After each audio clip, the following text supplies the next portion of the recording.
The first thing I remember about Station Korath 9 is the sound of someone's bones breaking during morning formation.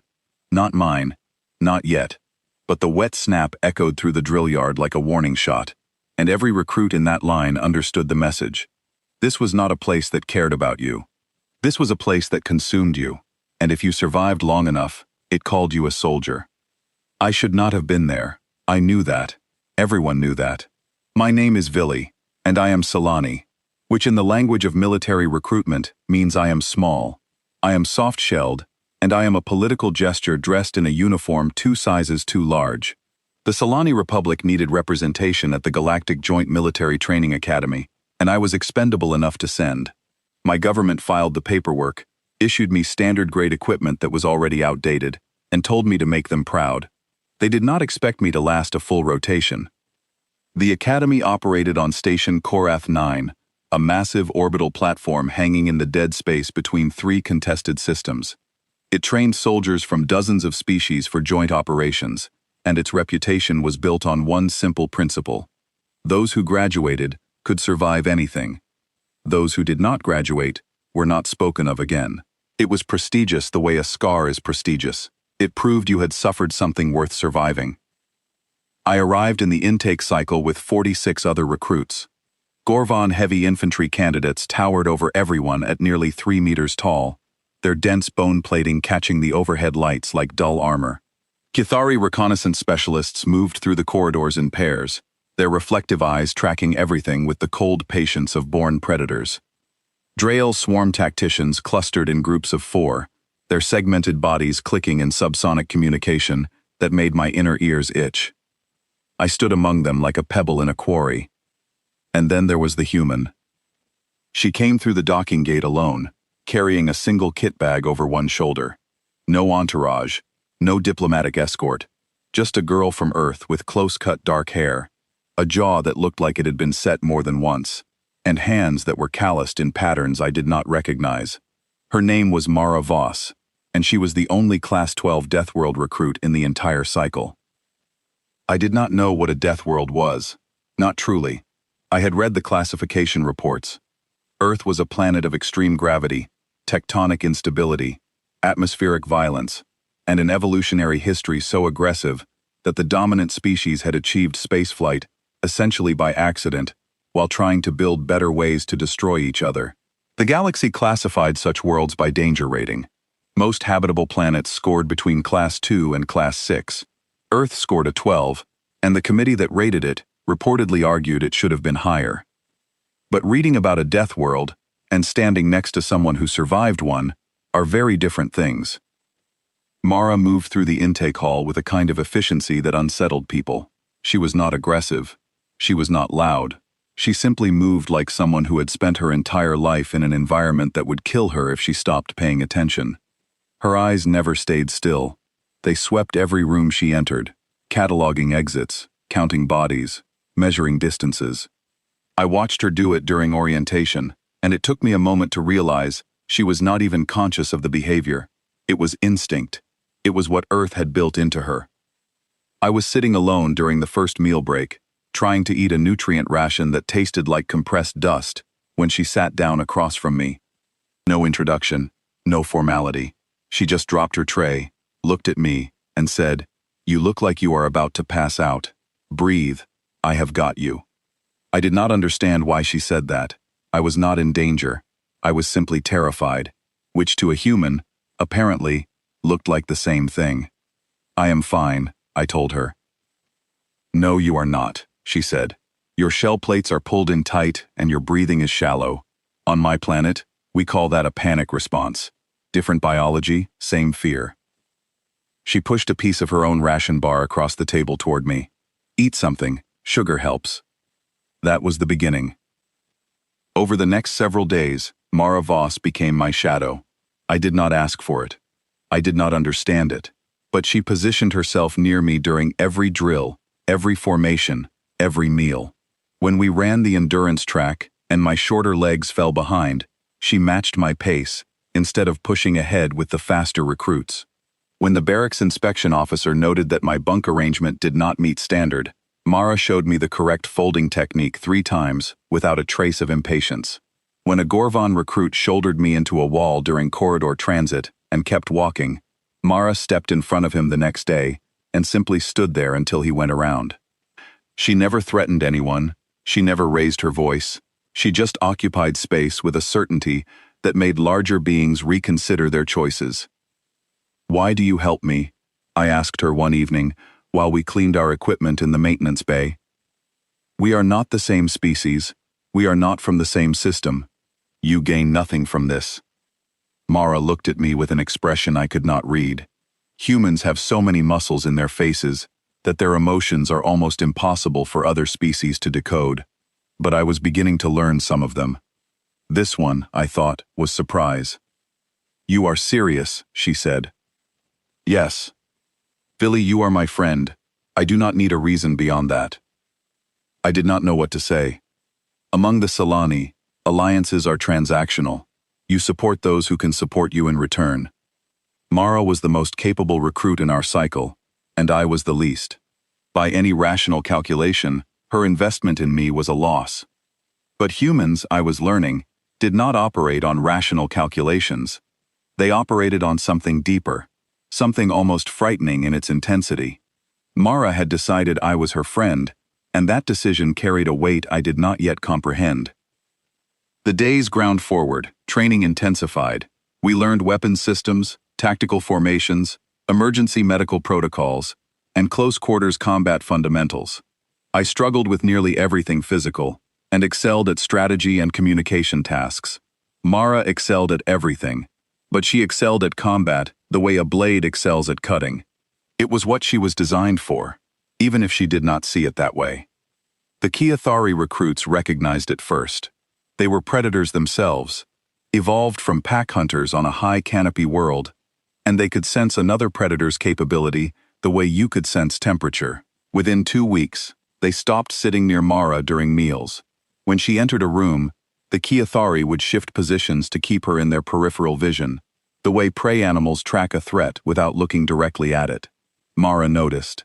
She said nothing. But it was Commander Thesic who concerned me most. Thesic was a Gorvan officer, senior rank, decorated across 4 campaigns. He ran our training cohort with the philosophy that weakness was a disease, and his job was the cure. He was enormous even by Gorvan standards, with bone plating so thick it had begun to calcify around his shoulder joints, giving him a permanent armored hunch. His voice carried the deep vibration of Gorvan command authority, a subsonic frequency that triggered submission instincts in most species. He took an immediate dislike to me. I was everything he despised. Small, fragile, political. He called me the decoration during our first week, loud enough for the entire formation to hear. He assigned me the heaviest equipment during marches. He scheduled my evaluations during the most difficult rotation windows. He made certain I knew, every single day, that he believed I did not belong. I could endure that. The Solani are not warriors, but we are patient, and I had been warned before I arrived that the academy would test me in ways my body was not built for. I could endure insults. I could endure exhaustion. I could endure the quiet humiliation of being the worst performer in every physical category.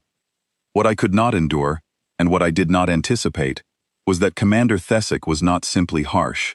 He was deliberate. He was not trying to toughen me. He was trying to break me so completely that my failure would justify his belief that species like mine had no place in military service. He was building a case, one bruise at a time. There were patterns. He would assign me to obstacle courses immediately after I had completed endurance drills, giving me no recovery window. He would schedule my evaluations during the high-gravity rotation periods, when the station's generators were calibrated for Gorvan standard training, nearly twice the gravity my body was built to handle. He would stand over me when I failed, not shouting, just watching, making sure every other recruit saw the Solani crumple. It was systematic, it was patient, and it was invisible to anyone who did not look carefully enough to see the design beneath the discipline. Mara saw it before I did. She started keeping a record on her datapad, noting every biased assignment, every skipped safety protocol, every instance where Thesic's treatment of me crossed the line from difficult training into targeted cruelty. She filed a formal complaint through the Academy's internal oversight system at the end of the third week. The complaint was acknowledged, reviewed, and dismissed within 48 hours. Insufficient evidence. Training falls within the commander's discretion. Mara filed a second complaint with additional documentation. This one was returned with a disciplinary note attached to her own file. The note read, "Recruit Voss is reminded that persistent challenges to command authority constitute insubordination and may result in formal action." I watched her read that note. Her face did not change. Her breathing did not change. But something behind her eyes shifted, like a door closing quietly in a distant room, and the Keithari recruit standing 3 meters away took 2 steps back without appearing to know why. "Mara," I said, "please, it is not worth the trouble. I can manage." She looked at me. And for just a moment, she smiled, but it was the wrong kind of smile. It was the kind that had nothing to do with happiness. "You should not have to manage," she said. "That is the whole point." I did not understand then. I did not understand that when a human says something like that, quiet and certain, they are not making an observation, they are making a decision. And a human's decision, once made, is not a thought, it is a direction, it is a force, it is the thing that their entire violent, beautiful, terrifying evolutionary history has been building toward. I did not understand that the most dangerous thing on Station Korath 9 was not the Gorvan commander, with his crushing authority and his armored fists. It was the quiet girl from Earth who had decided that I mattered. I should have understood. The Keithari did. I saw them step back from her that evening, and I should have known why. I need to tell you about Crucible Week, because that is when everything shattered. Every training cycle at the Academy included a 7-day evaluation period called the Crucible, a gauntlet of escalating tests designed to push recruits past their physical and mental limits. Performance during the Crucible determined advancement, specialization assignments, and in some cases, whether you remained at the Academy at all. It was the filter that separated those who could serve from those who could not, and Commander Thesic had designed this particular Crucible himself. The first 4 days were brutal, but survivable. Endurance marches in full gear through corridors, where the station's gravity generators had been increased to 1.4 standard. Navigation exercises in blacked-out sections with disabled comm systems. Tactical simulations where the scenario parameters changed mid-exercise without warning. I struggled, as I always did, but I kept pace.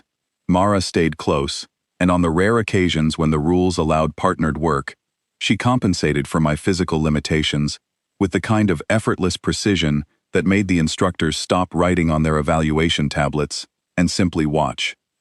But Thesic was tightening the pressure. My equipment assignments were getting heavier. My rest rotations were getting shorter. During the Day 3 navigation exercise, I was assigned a solo route through a section of the station that the maintenance logs showed had intermittent atmospheric regulation failures. When I reported this to the supervising instructor, he checked with Thesic, then told me the route was safe and within standard parameters. I completed it. I nearly collapsed from oxygen deprivation in the final corridor, but I completed it. Mara was waiting at the exit point. She did not say anything. She just took my pack off my shoulders and handed me a water canister, and her hands were shaking, which was the first time I had ever seen a human's hands shake from something other than cold. "I filed another report," she said. "Mara, they will discipline you. Let them." On the morning of Day 5, the entire cohort assembled in the combat evaluation hall. The room was enormous, a circular arena with reinforced flooring and impact-dampening walls, surrounded by an observation gallery where instructors and evaluators sat with their recording equipment and scoring tablets. The air smelled like disinfectant and old sweat. The Day 5 evaluation was close-quarters combat. Controlled sparring. The rules were displayed on the hall's main screen in 12 languages, and they were simple. Matches would be conducted in assigned pairs. Contact was full, but no lethal force was permitted. Species-specific biological vulnerabilities were off-limits, meaning you could not target a Keithari's exposed throat membrane, a Drael's segmented joint gaps, or a Solani's thorax plates. The referee, a senior Keithari instructor named Voran, would stop each match at the first clear submission signal. The pairings were posted. I scrolled through the list with a growing sense of unease. Gorvan against Gorvan, Kithari against Kithari, Drail against Drail. Species matched against species, size class against size class. It was the standard protocol, designed to test compatibility without creating mismatches that could result in serious injury. And then I saw my name. Vili, Solani. Paired against Drayavok, Gorvan. I read it 3 times. Dravok was Commander Thesik's personal protege, a recruit who had scored in the top 5% of every physical evaluation since day 1. He was nearly 3 meters tall. He weighed approximately 4 times my body mass. His bone plating was so dense that standard sidearm rounds would not penetrate it at close range. And he had been paired against me, a soft-shelled Solani with no natural armor and pain receptors distributed across my entire thorax. I looked across the hall and found Thesik standing near the evaluator's platform. He was watching me. He was not smiling, but there was something in his posture, a looseness, a satisfaction, that told me everything I needed to know. This was not an error. This was his design. Mara saw the pairing list 30 seconds after I did. She crossed the hall in 4 strides and stood before the assignment board, reading it once, then turning to find Thesik. I saw her jaw tighten. I saw the tendons in her neck pull taut.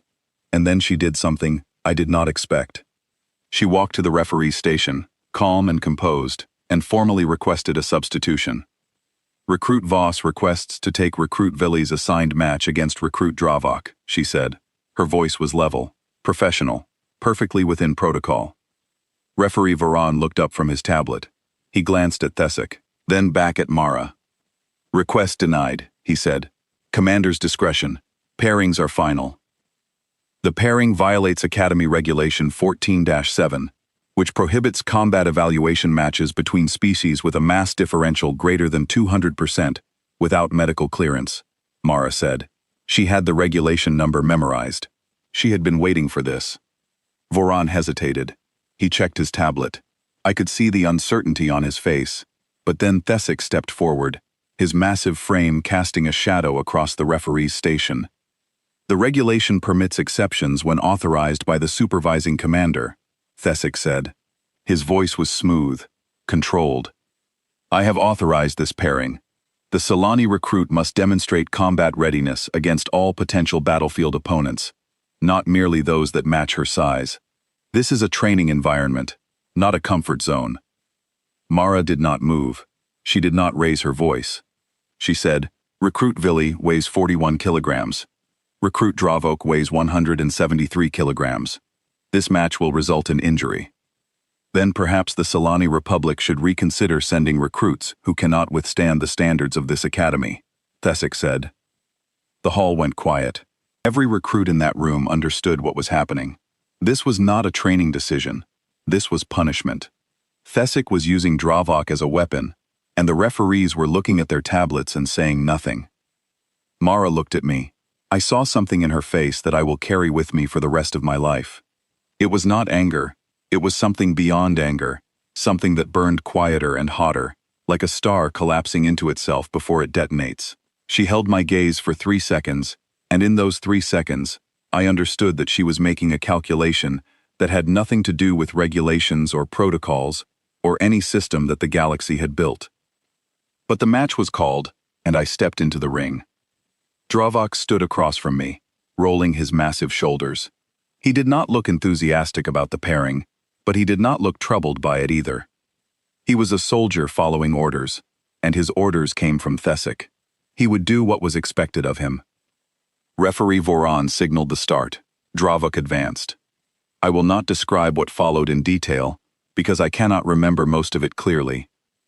Pain has a way of erasing memory, replacing precise recollection with sensation and fragments. What I remember is this. Dravok's first strike hit my left side and drove the air from my body. My legs gave out, but I did not fall, because his second strike caught me across the chest and held me upright through sheer impact. I felt something crack inside my thorax, a deep, wet sound that resonated through my skeleton. My vision blurred. I raised my upper limbs in the submission signal, the universal gesture that every recruit at the academy was trained to recognize from their first day. Dravok paused.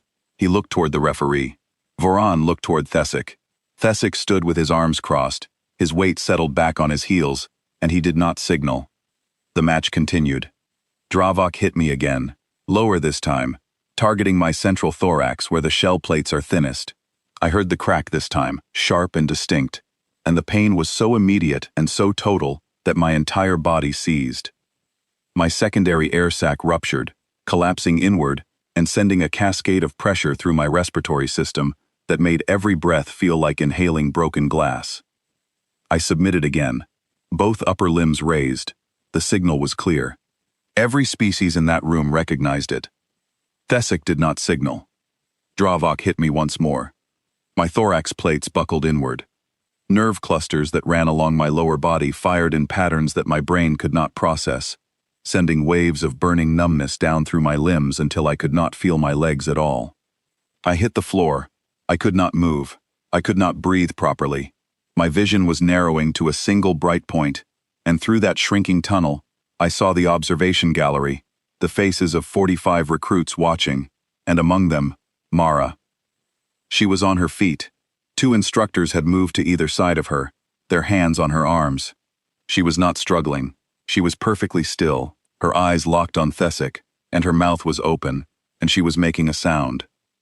I have heard many things in my life: the subsonic rumble of Gorvon command voices, the high-frequency hunting calls of Kithari packs, the harmonic clicking of Drael swarm communication.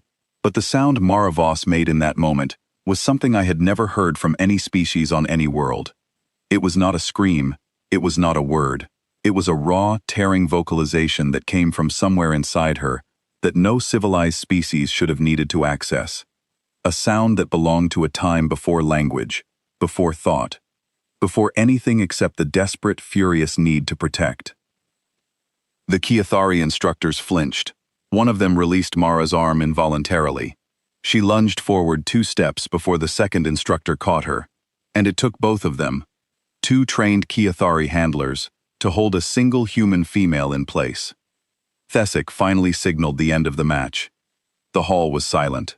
Not the natural silence of a room between sounds, but the heavy, pressurized silence that comes when dozens of beings simultaneously realize they have witnessed something they cannot undo. I saw it in the faces of the recruits in the gallery. The Drael had stopped their subsonic clicking entirely, their segmented bodies rigid with a stillness that their species only displays during extreme threat assessment. 2 Gorvon recruits near the back of the gallery had turned away. Even they, with their bone-plated bodies and their culture of physical dominance, recognized that what had just happened in that ring was not training. It was a demonstration, and the lesson it taught had nothing to do with combat readiness. I was on the floor. I could not feel anything below my central thorax. My vision was fading, but I heard Voron's voice calling for medical, and I heard the hiss of the stretcher platform deploying from the wall, and I felt someone take my hand, my small, broken manipulator arm, and hold it with a gentleness that was so at odds with the violence of the last 2 minutes that I almost believed I was hallucinating. It was Mara. She had broken free from the instructors, or they had let her go. She walked beside the stretcher as they carried me to the medical bay, and she held my hand the entire way. The corridors were long and bright, and I remember the ceiling lights passing overhead in a steady rhythm, each one a pulse of white, that marked another meter of distance between me and the place where I had been broken. Other recruits stepped aside as the stretcher passed. Some of them looked at me with pity. Some looked at me with something worse than pity, the quiet relief that comes when someone else absorbs the blow you feared for yourself. Mara did not look at any of them. She looked straight ahead and held my hand and did not speak. Her silence was heavier than any words I had ever heard, in any language, from any world. The medical bay was cold and smelled like chemical sterilizers. The physician, a Drael specialist named Tovis, ran her scanning instruments over my body, with the rapid efficiency of someone who had seen many training injuries, but did not often see ones this severe. She spoke in quick, clipped phrases to her assistant while I lay on the table, staring at the ceiling and trying to remember how to breathe without my secondary air sac. 3 cracked thorax plates, 1 ruptured air sac, nerve damage along the lower thoracic bundle, affecting motor function in both legs. Tovis said the plates would heal. She said the air sac could be surgically repaired, but the nerve damage was uncertain. It might heal fully, it might not. There was a significant probability that I would never regain complete function in my lower limbs. I would be discharged from the academy, sent home. A failure, just as Thesic had intended from the beginning. My government would issue a quiet statement about unforeseen circumstances. My name would be removed from the active roster, and somewhere in the academy's records, a note would be filed indicating that the Solani recruit had been unable to meet the physical demands of the program, and the implication would be clear. Not that I had been targeted. Not that I had been deliberately placed in a situation designed to produce exactly this outcome, just that I was not strong enough, that my species was not built for this. Thesic would have his proof, and nobody would question it, because the system had already decided that questions were not welcome. Mara stood beside my bed through the entire examination. She did not interrupt the physician. She did not ask questions. She simply stood there, her hand on the bed rail, her knuckles turning white from the pressure of her grip. I could see a vein pulsing in her temple, a small, rhythmic movement that I had learned to associate with humans suppressing intense emotion. Everything about her was contained, compressed, like energy being forced into a space too small to hold it. When Tovis left to prepare the surgical suite, Mara leaned down and said one sentence. "I will fix this." Her voice was quiet, flat, the kind of calm that is not calm at all, but something far more dangerous, wearing calm's face. "What do you mean?" I asked. She did not answer. She squeezed my arm once, gently, the way she had done 100 times before. Then she straightened up and walked toward the door. "Mara," I called after her. She did not turn around. I lay there in the cold light of the medical bay, listening to her footsteps fade down the corridor, and for the first time since meeting her, I was afraid. Not of what the galaxy would do to Mara Voss. The galaxy had already done its worst to her species, and they had climbed out of it with fire in their hands and stars in their reach. I was afraid of what Mara Voss would do to the galaxy. 12 hours is a long time when you are lying in a medical bed with cracked bones and a body that will not respond to your commands.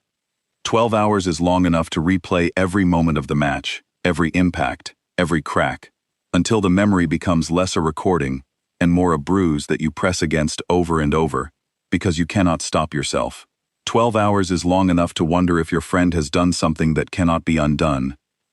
The medical bay on Station Korath 9 was designed for efficiency, not comfort.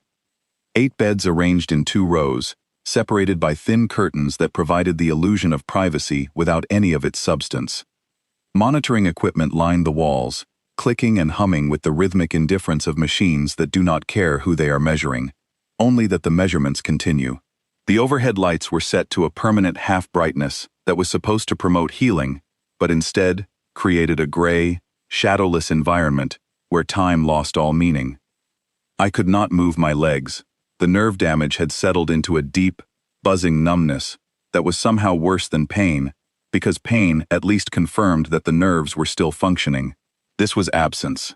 This was my body simply stopping at a certain point and becoming something that belonged to someone else.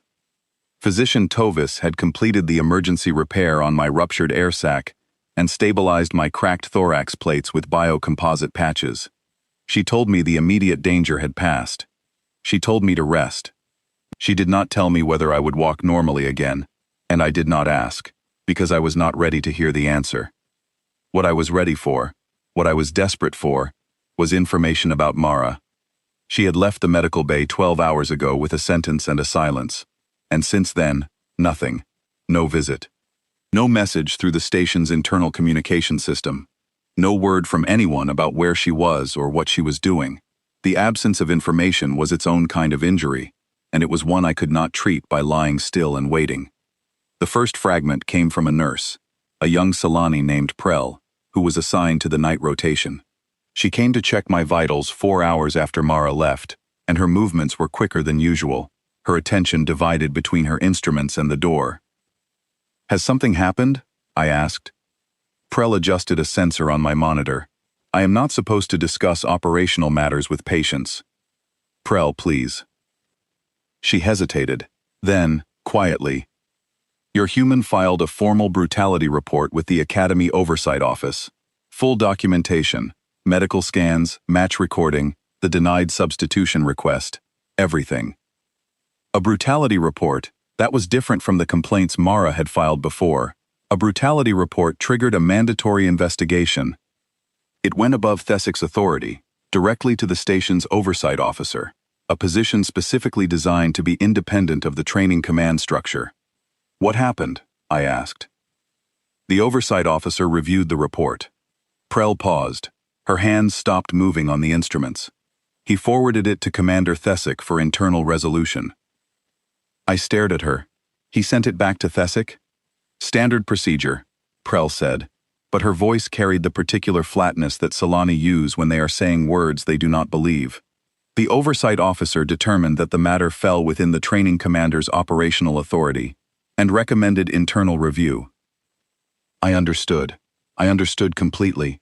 The system had been shown evidence of deliberate harm, targeted cruelty, a commander using his position to injure a recruit who had no ability to defend herself, and the system had handed that evidence back to the person who caused the harm and asked him to review it himself.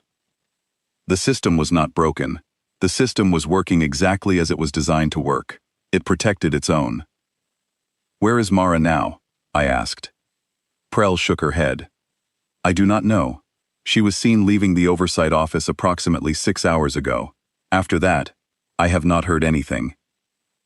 6 hours. 6 hours of silence from a human who had been systematically denied every legitimate avenue of recourse. 6 hours from a Deathworld organism that had just watched the only system capable of addressing her grievance fold itself up and hand the weapon back to the attacker. I tried to sit up. Pain lanced through my thorax, and the numbness in my legs reminded me that sitting up was an ambition, not a possibility. I fell back against the bed, breathing hard, and Prell pressed a sedative dose into my IV line without asking. "Rest," she said. "I will tell you if I hear anything." I did not rest. I lay in the dim light, and I thought about Mara Voss, and I tried to calculate what a human being does when every system, every authority, every rule and regulation and chain of command has failed, and the person they care about is lying in a hospital bed with damage that might be permanent. I knew the answer. I had read the history files. When humans run out of civilized options, they do not surrender. They do not accept. They reach back through 10,000 years of evolutionary memory to a time when they were small, soft-skinned primates on a world that was actively trying to kill them every single day, and they remember the one skill that kept them alive when everything else failed.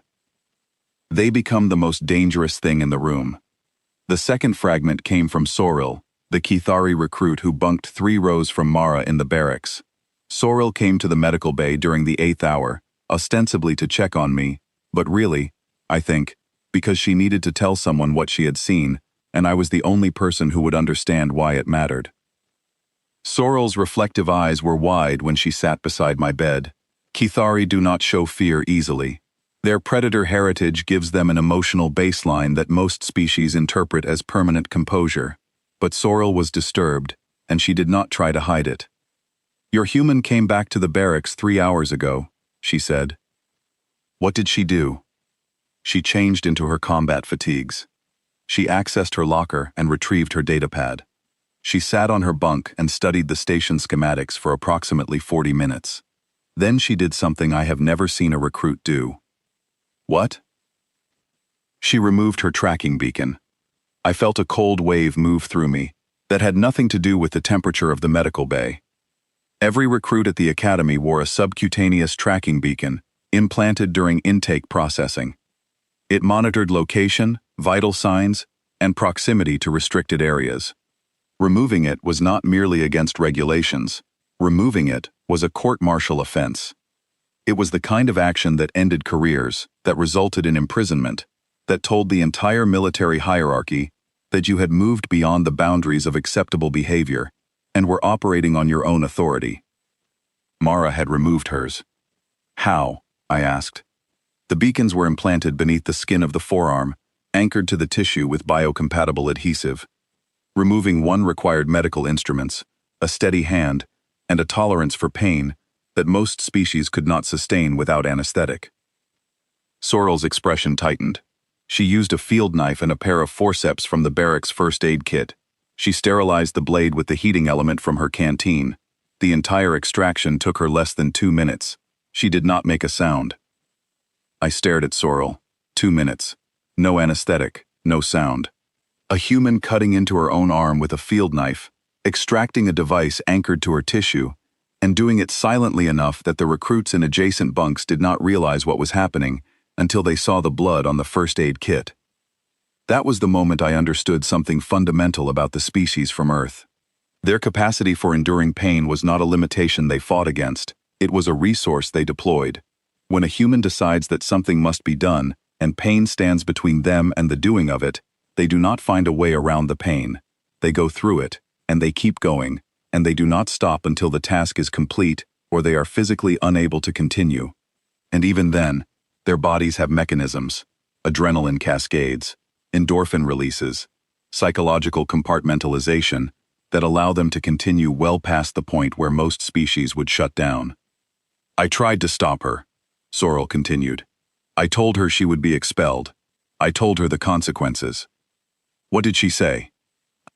Sorrel's voice dropped. She looked at me and she said, "I am not going to hurt anyone who does not deserve it." And then she walked out. And you let her go. Sorrel's eyes shifted. Villy, I have hunted in the deep canopy of my homeworld. I have tracked and killed prey that outweighed me by a factor of 10. I know what a predator looks like when it has committed to the chase. She paused. I was not going to stand in front of that. I closed my eyes.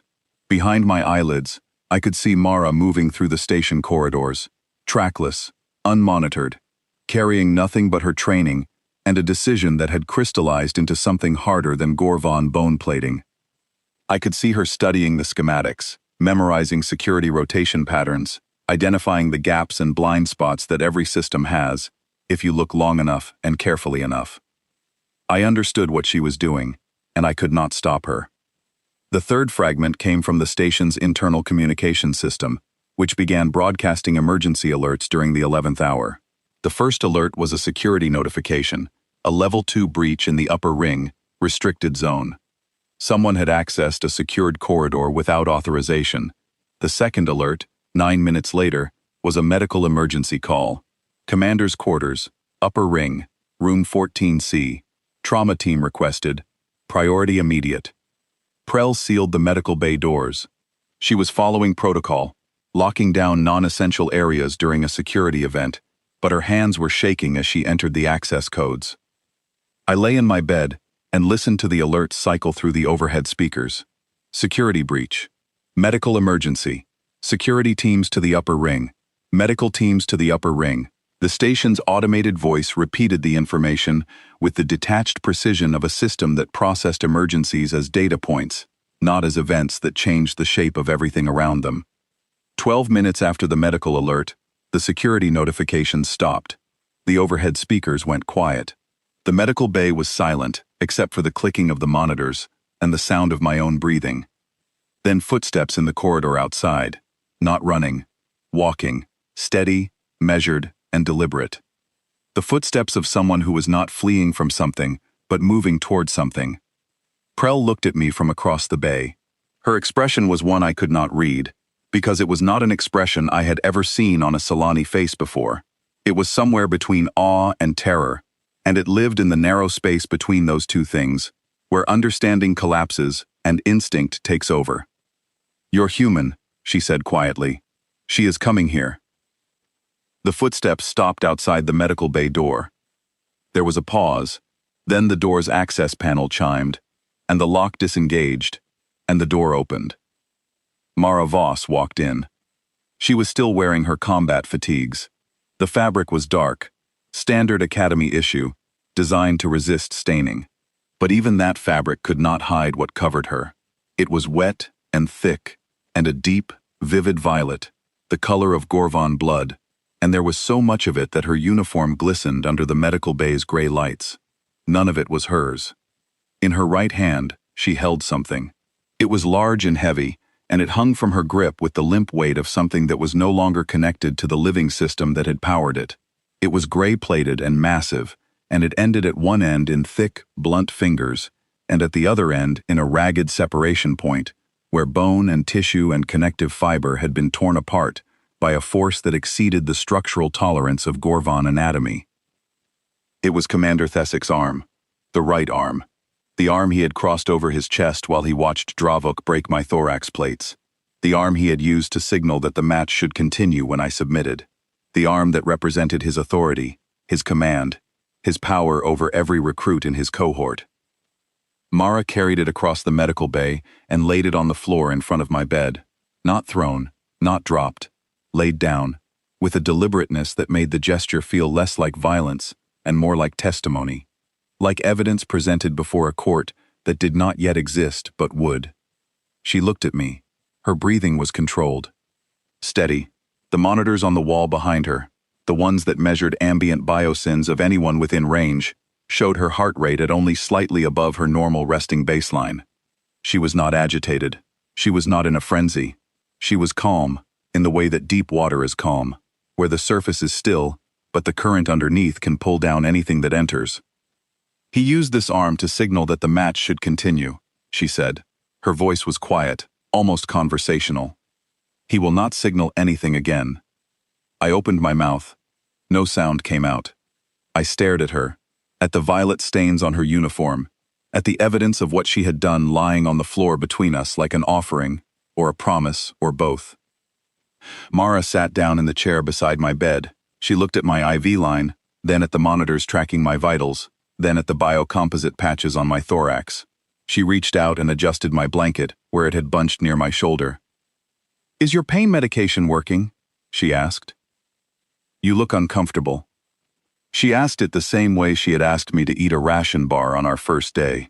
The same tone, the same attention, as if the last 12 hours had been an errand she needed to complete before returning to the thing that actually mattered, which was making sure I was all right. 6 armed security officers arrived 4 minutes later. They came through the medical bay door in tactical formation, weapons drawn, the formation pattern they used for high-threat containment scenarios. They pointed their weapons at Mara, and she did not flinch. She raised her hands, still stained violet to the wrists, and she spoke before any of them could. "Commander Thesic is alive," she said. "I made sure of it. He will need a trauma team. Upper deck, room 14C. I suggest you hurry." They cuffed her. She did not resist. She stood up from the chair beside my bed, extended her wrists, and let them bind her, as if the restraints were an inconvenience, rather than a consequence. But before they let her out, she turned back to me. "Nobody gets to hurt you," she said. "That is not a feeling, that is a fact." They took her through the door. I heard her footsteps receding down the corridor, flanked by the heavier steps of the security escorts, and the sound faded, and the medical bay was silent again. Prell was pressed against the far wall. She had not moved since Mara entered. She was staring at the arm on the floor. Nobody wanted to touch it. I lay in my bed, and I breathed, and I looked at the ceiling, and I tried to understand what had just happened. But understanding requires a framework, a set of assumptions about how the galaxy works, and what is possible within it. And my framework had just been dismantled by a girl from a Deathworld who had walked into a decorated commander's quarters and walked out carrying a piece of him because the system that was supposed to protect me had refused to do its job. I learned something that night about the species from Earth. They do not protect you because it is logical. They do not protect you because it is strategic. They do not weigh the costs and benefits and make a calculated decision about whether intervention serves their interests. They protect you because once a human decides you are theirs, and that decision activates something inside them that the galaxy has no classification for, no regulation covering, no defense against. It is not rage. Rage burns out. It is not instinct. Instinct is blind. It is something else, something that sits at the intersection of love and violence and absolute, unshakable certainty. And when it wakes up, it does not stop until the thing that threatened you has been removed from the equation, with a thoroughness that makes the rest of the galaxy sit down and reconsider every assumption it has ever made about soft-skinned bipeds from a Class 12 rock. The galaxy has no idea what that means, but it was beginning to learn. I saw the security footage 9 days later, during the pre-tribunal review process, when Mara's assigned defense counsel played it for me in a sealed conference room and asked me to confirm what I saw. I did not want to watch it. I did not want to know the details, because the details would make it real, in a way that the arm on the floor and the violet blood on Mara's uniform had not quite achieved. But the defense needed my testimony, and I owed Mara everything, so I sat in my mobility chair and watched. The conference room was small and windowless, with a single display screen mounted on the wall and 2 chairs positioned in front of it. Lieutenant Dunning sat beside me, her datapad open on her lap, recording my reactions and noting timestamps that she planned to reference during the tribunal. She had reviewed the footage 17 times already, she told me. She knew every second of it, but she needed me to see it once, because the tribunal would ask me what I knew, and she needed my knowledge to be complete. If you need to stop at any point, she said, tell me, and we will pause. I told her I would not need to stop. I was wrong about that, but I did not know it yet. Before the footage from Thessic's quarters, Dunning showed me the reconstructed timeline of Mara's movements through the station. Security had pieced it together from corridor cameras, access logs, and witness statements after the fact, since Mara had removed her tracking beacon and most of the station's monitoring was keyed to beacon signals rather than visual identification. She had left the barracks at approximately 22:15 station time. She moved through the mid-ring corridors using maintenance access routes that were technically open to all personnel, but rarely traveled during night cycles. She had memorized these routes during weeks of observation, walking them casually during off-duty hours, noting camera positions, recording security patrol schedules, and identifying the 3-minute gaps between rotation changes when certain corridors were unmonitored. At 23:12, she reached the upper ring, the restricted zone, where senior officers maintained their private quarters. 2 security doors separated the upper ring from the general access areas. The first was a standard biometric lock. Mara bypassed it using an access code that she had obtained, the investigation later revealed, by watching a maintenance technician enter it from across a corridor during the 2nd week of training. She had memorized a 9-digit code from a distance of 12 meters in a single observation. Human visual acuity and pattern retention, the investigation report noted, significantly exceeded the assumptions built into the station's security design. The second door was a proximity sensor tied to the tracking beacon system. It was designed to reject anyone whose beacon was not registered for upper ring access. Mara bypassed it by physically removing the sensor module from the wall panel. She used her bare hands. The module was secured with industrial fasteners, rated for long-term installation. She pulled it free in under 30 seconds, the mounting brackets bending outward as she wrenched the housing away from the wall. The damage was documented in the security report, with photographs that showed the deformed metal, and a structural engineer noted that the force required to achieve that deformation exceeded what their models predicted for a human of Mara's body mass. Humans, the report concluded, were significantly stronger than their size suggested. The investigation team added a footnote recommending that all Deathworld species recruits be factored into future security assessments. It was, I thought when I read it later, the kind of recommendation that should have been obvious from the beginning. At 23:41, Mara reached the corridor outside Thessic's quarters. She stood there for 6 minutes. The corridor camera captured her standing motionless, facing his door, her breathing slow and even. She was not hesitating. She was centering herself. I recognized the behavior from our training sessions, the quiet moment before a human commits to a physical action, when their body chemistry shifts, and their focus narrows, and everything that is not the task ahead falls away. At 23:47, she opened the door and went inside. The footage was from Thessic's personal security system, a camera mounted above the entry door of his private quarters in the upper ring. The image quality was sharp. The timestamp confirmed the entry. The door opened. Mara stepped inside. Thessic was seated at his dining table, eating his evening meal, a platter of dense protein slabs that Gorvan preferred during rest cycles. He looked up. His expression moved from surprise to anger in approximately 1 second. "What are you doing here, recruit?" he said. His voice carried the subsonic command frequency that was supposed to trigger submission in most species. Mara did not submit. She stood just inside the door, her feet set shoulder-width apart. Her weight balanced forward slightly on the balls of her feet. A fighting stance, but subtle enough that someone unfamiliar with human combat positioning might not recognize it. "I am here because of what you did to Vili," she said. Thesic stood up from the table. He was enormous.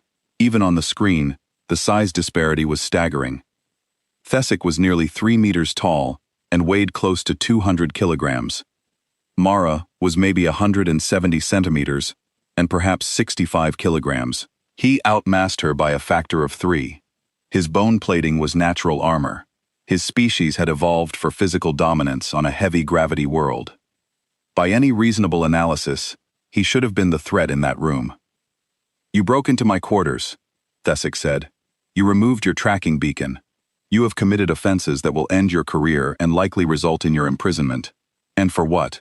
For a Solani runt who has no business wearing a uniform?" Mara did not respond to the question. Instead, she said something that the defense counsel replayed twice during the tribunal, because it changed the legal framing of everything that followed.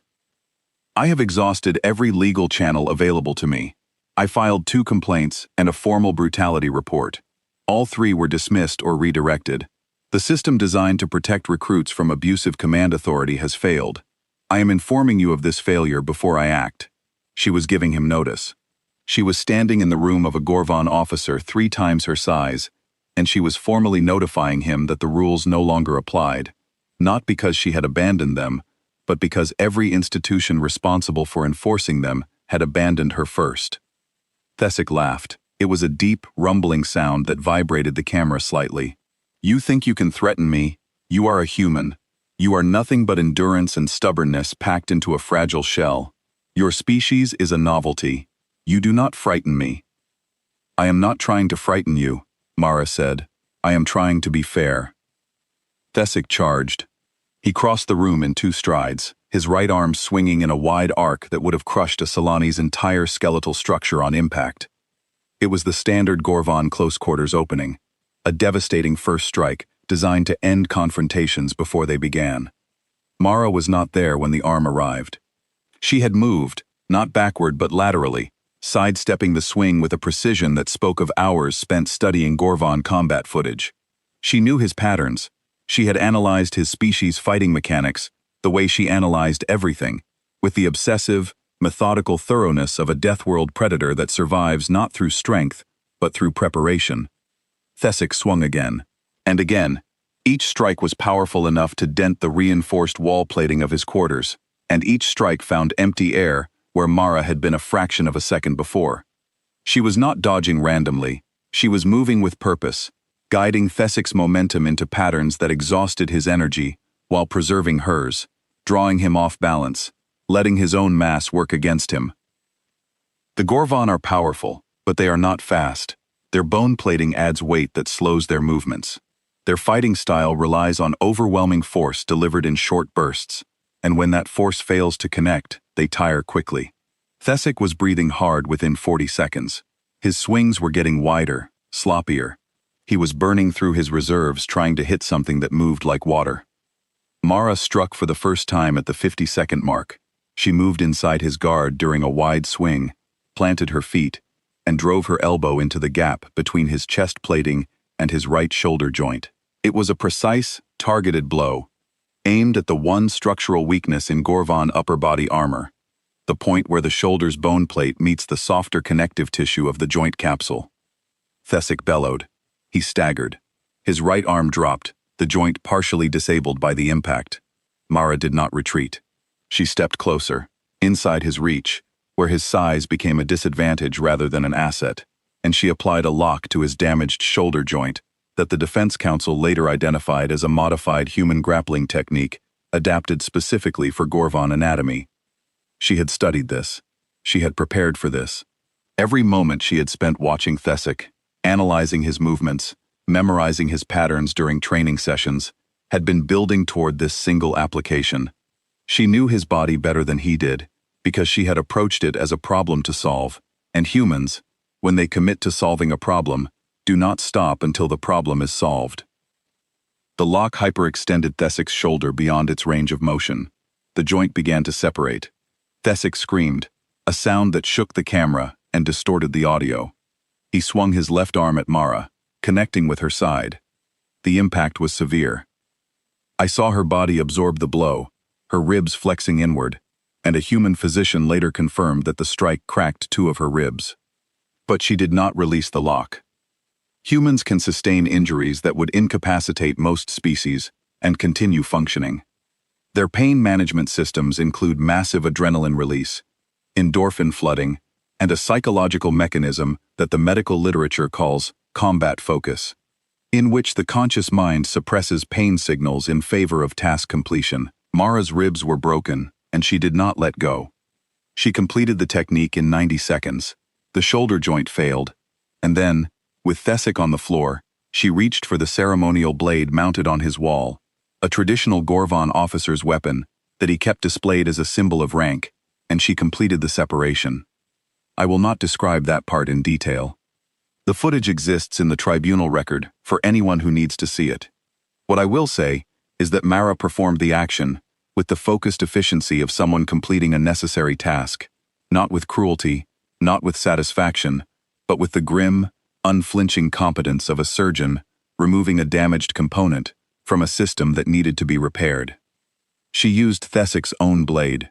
She targeted the same arm that had signaled the continuation of my match, and when it was done, she applied a field tourniquet from the emergency kit mounted by his door, a detail that the defense emphasized repeatedly at trial to ensure that Thesic would not bleed out before the medical team arrived. She made sure he lived. She was deliberate about that. She did not want him dead. She wanted him diminished. She wanted him to spend the rest of his career looking at the space where his authority used to be and remembering why it was gone. That was what Mara Voss did when the galaxy's systems failed her friend. She did not give up. She did not accept. She did not collapse into despair or helplessness. She studied the problem, prepared the solution, informed the target, and executed the plan with a precision that left the entire station's security apparatus struggling to understand how a single recruit had bypassed their systems and dismantled a decorated commander in under 2 minutes.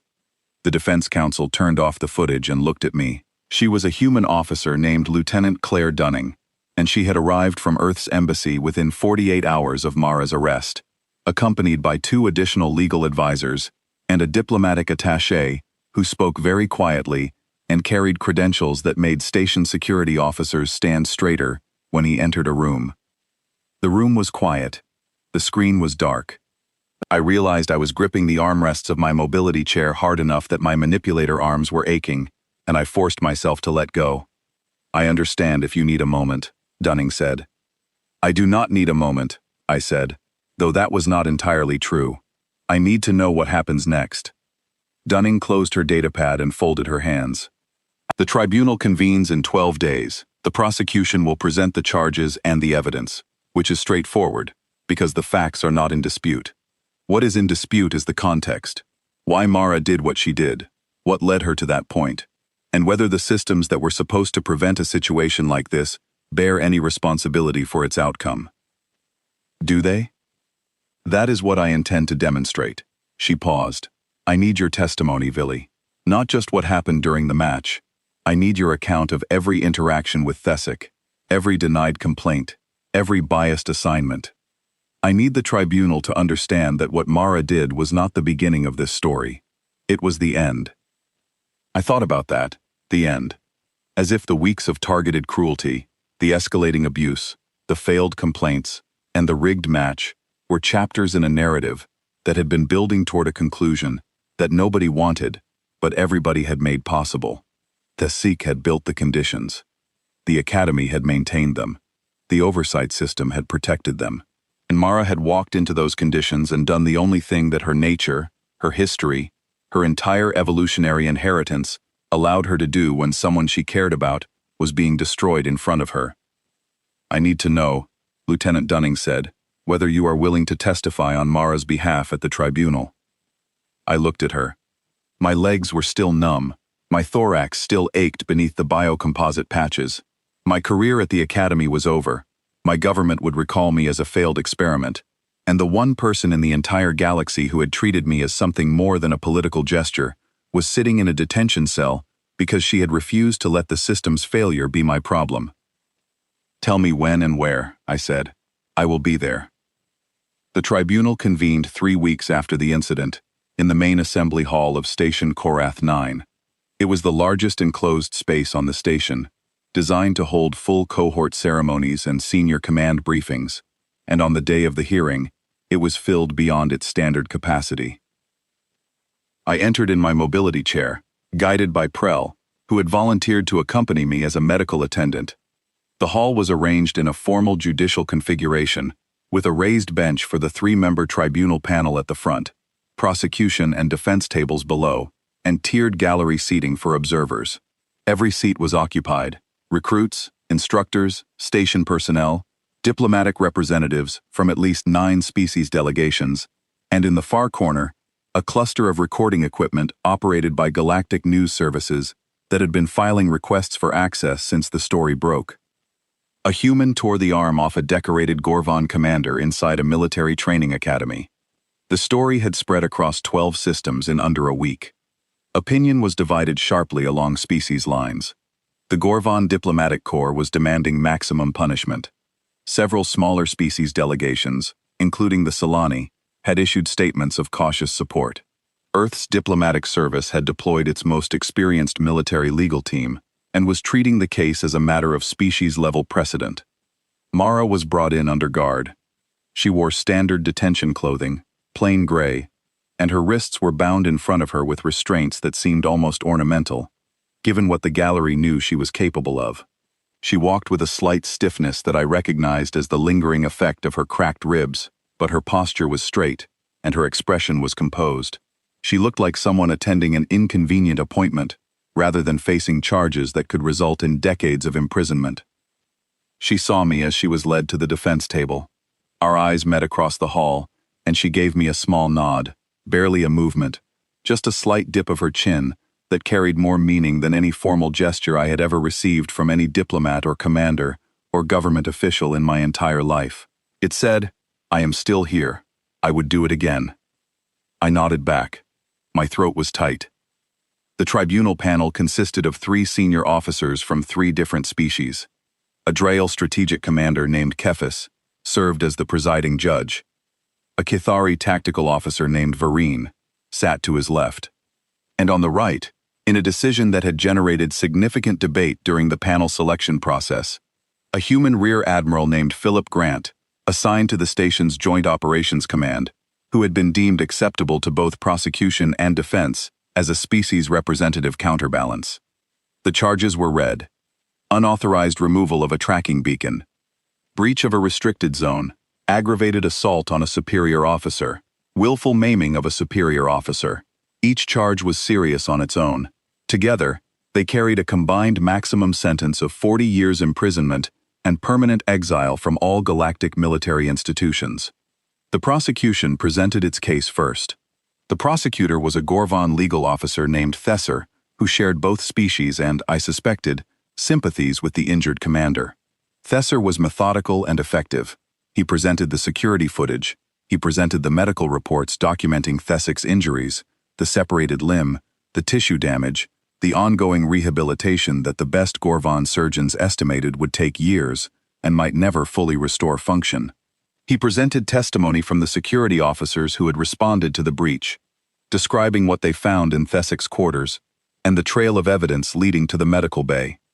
The facts were not in dispute. Mara had done what she had done. The footage was clear. The evidence was irrefutable. The prosecution rested with the confidence of a case built on undeniable physical reality. Then Lieutenant Dunning stood up. She was younger than I expected for a case of this magnitude, perhaps 30 standard years by human reckoning, with a calm, measured speaking style that reminded me of Mara herself. She wore the formal dress uniform of Earth's military legal corps, and she carried a datapad that she never once looked at during her presentation. She had memorized everything. "The defense does not dispute the events of that night," she began. "Recruit Voss entered Commander Thesic's quarters. She confronted him. A physical altercation occurred, and Commander Thesic sustained severe injuries. These facts are established, and we do not challenge them." The gallery murmured. Even the prosecution looked momentarily uncertain, as if they had expected a fight and instead received an open door. What the defense does challenge, Dunning continued, is the characterization of these events as an unprovoked assault. What the defense will demonstrate is that Recruit Voss acted after every legitimate institutional remedy was exhausted, that the injuries she sought to prevent and address were the direct result of deliberate command abuse, and that the system designed to protect recruits from exactly this type of abuse systematically failed at every level. She presented the evidence in sequence: the medical scans of my injuries, displayed on the hall's main screen in clinical detail that made several observers look away; the match recording, showing the size disparity, the pairing assignment, and the moment when I submitted and Thesic did not signal the end. She played that moment 3 times, each time highlighting the timestamp, the clear submission gesture, and Thesic's crossed arms, his deliberate inaction. She presented the denied substitution request, showing that Mara had attempted to take my place in the match and been refused by Thesic's direct order. She presented the first complaint, dismissed; the second complaint, returned with a disciplinary note; the formal brutality report, forwarded back to Thesic himself for internal resolution. Recruit Voss attempted to use the system, Dunning said. 3 times, 3 separate filings through 3 separate channels. Each one was acknowledged, reviewed, and neutralized. The system did not fail through oversight. It failed through design. The complaint mechanism at this academy routes grievances against command officers back to those same command officers for resolution. It is not a safeguard. It is a circle. She let that hang in the air. Then she presented the piece of evidence that changed the temperature in the room. It was a compiled record, obtained through diplomatic channels by Earth's legal attaché, of 17 prior complaints filed against Commander Thesic during his tenure at the Academy. 17, filed by recruits from 7 different species, over a period of 11 years. Every single one had been internally resolved. No formal investigation had ever been conducted. No disciplinary action had ever been taken. The gallery went silent.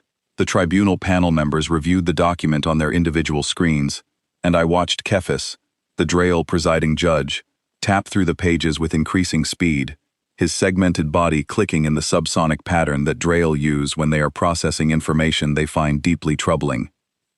Recruit Voss did not act in a vacuum, Dunning said.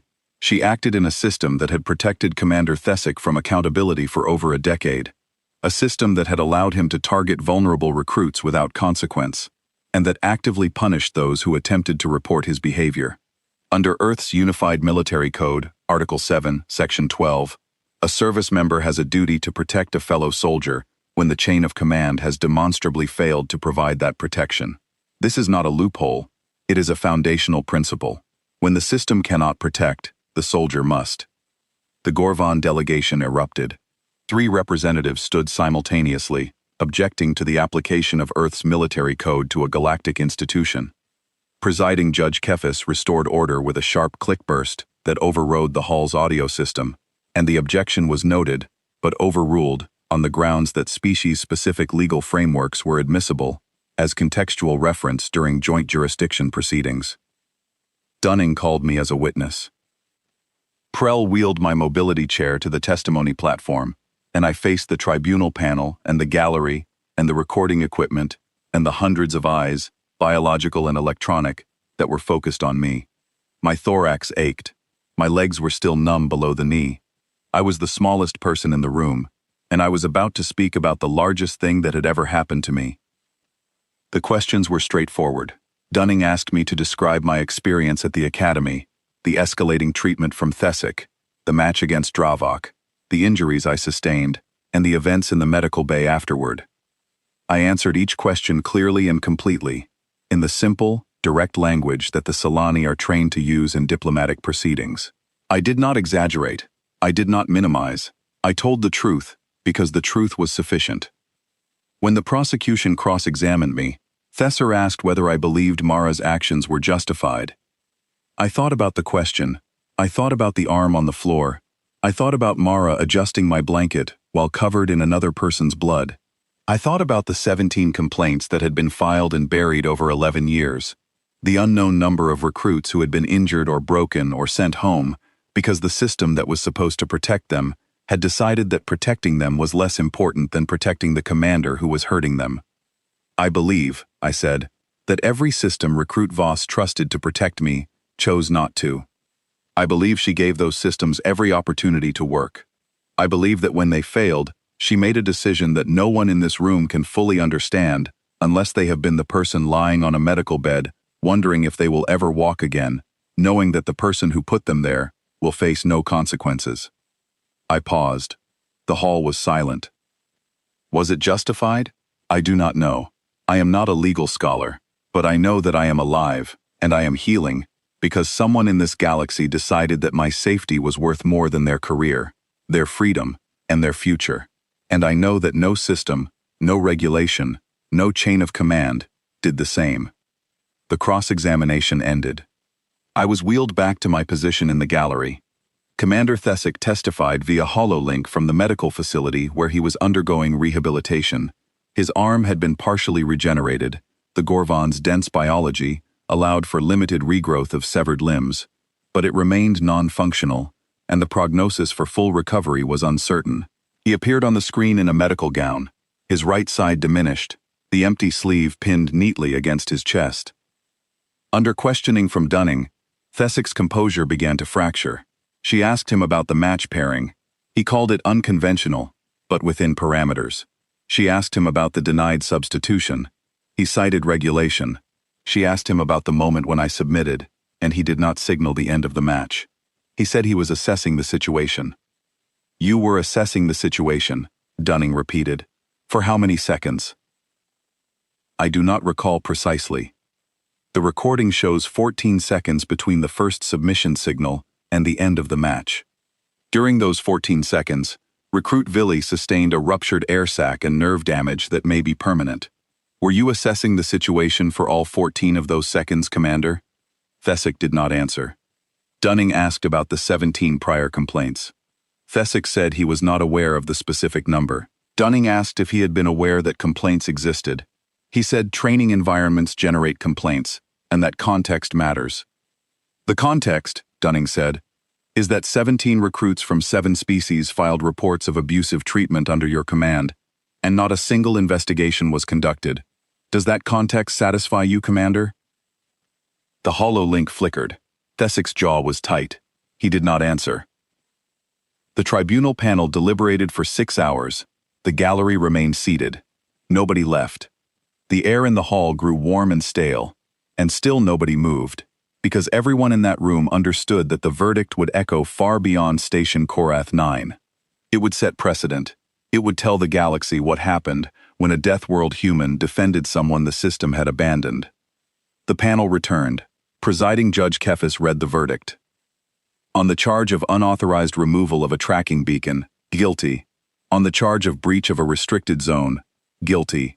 On the charge of aggravated assault on a superior officer, guilty with significant mitigating circumstances.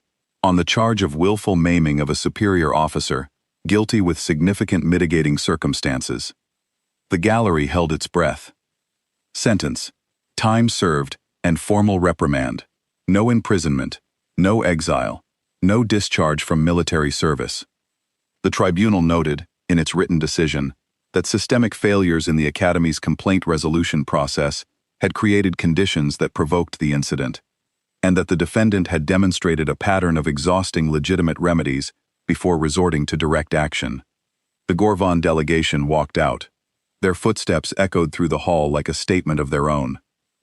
In the weeks that followed, Commander Thesic was reassigned to an administrative posting on a station in a system so remote that the transfer was understood by everyone as a permanent exile wearing a different name.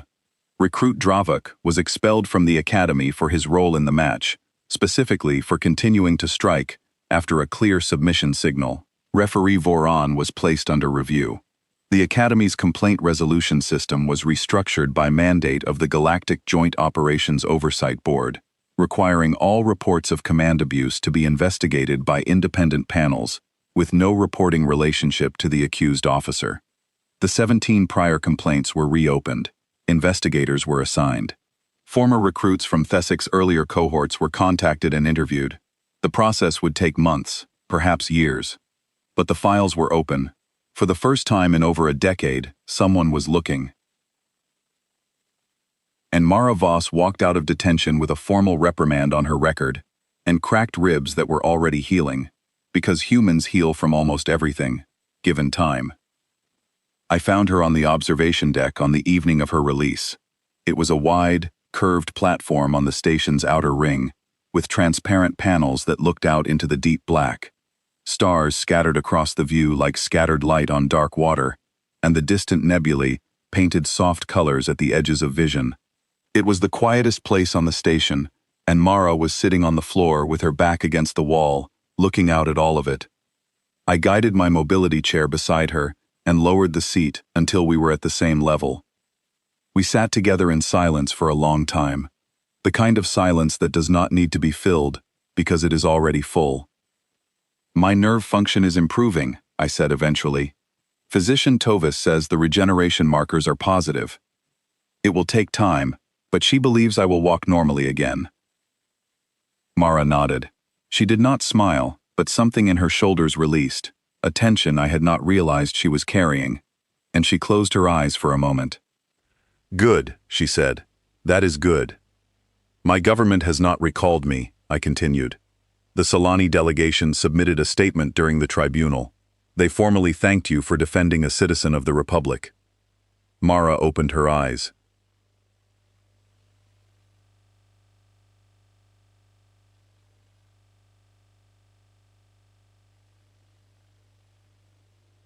She looked at me with an expression that was difficult to read, even with all the practice I had accumulated.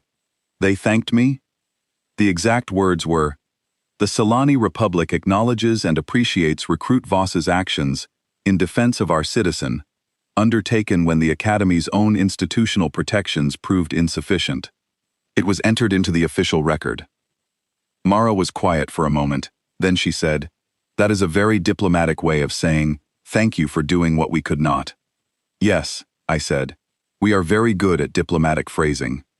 She laughed. It was a short, quiet sound, nothing like the raw vocalization she had made during my match, but it carried its own weight. It was the sound of someone who had been carrying something heavy for a very long time and had finally set it down, not because the weight was gone, but because she had carried it far enough. "Would you do it again?" I asked. Mara did not hesitate. Every time. "Were you scared?" She paused. She looked out at the stars, and I watched her face in the reflected light, and I saw her thinking, not calculating, not analyzing, just thinking, the way humans do when they are being honest with themselves about something that matters. "Not of him," she said. "I was scared I would not get to you fast enough during the match. I was standing in the gallery, watching Dravok hit you, and every second that passed was the longest second of my life. Everything after that was just follow-through." Follow-through? She reduced the most dramatic act of individual defiance in the recent history of the Galactic Joint Military Training Academy to follow-through, as if it were a natural consequence, a completed equation, a ball continuing to move after being thrown. And perhaps that was the truest description of what Mara Voss had done. She had not acted out of rage or vengeance, or a desire for violence. She had acted because she had made a decision weeks earlier, standing in the mess hall with a ration bar in her hand, looking at a terrified Solani recruit, who had no business being there and no one to look out for her. She had decided, in that moment, that I mattered, and everything that followed, the complaints, the reports, the tracking beacon, the locked door, the 90-second fight, the arm, was simply the completion of that decision. Follow through. The galaxy categorizes Earth as a death world because of its gravity, its predators, its earthquakes and hurricanes, and volcanic eruptions, and the 1,000 other ways that planet tries to kill everything living on it. The classification is based on physical danger, on the measurable risks that a world presents to biological organisms attempting to survive on its surface. But that classification misses the point. What makes humans dangerous is not their planet. It is not their gravity-dense bones or their persistence hunting endurance, or their ability to metabolize toxins that would kill most galactic species. What makes humans dangerous is that they love, with the same intensity that their planet tried to kill them. They bond with the same ferocity that they evolved to fight. And once that bond is established, once a human has looked at another being and decided that this one is mine, the Deathworld does not just show up in their muscles and their reflexes and their capacity to absorb punishment. It shows up in their decisions. It shows up in their willingness to walk into a room with something 3 times their size and 200 times their rank and take from it the piece that did the harm. Because the alternative, where they do nothing and let the system grind down the person they care about, is not an alternative at all. It is not even thinkable. They asked me at the tribunal hearing if I feared Mara Voss. I said no. They asked me if I thought she was dangerous. I said yes. To anyone who earns it. Then they asked what she was to me, and I told them the most terrifying word in any human language. Friend.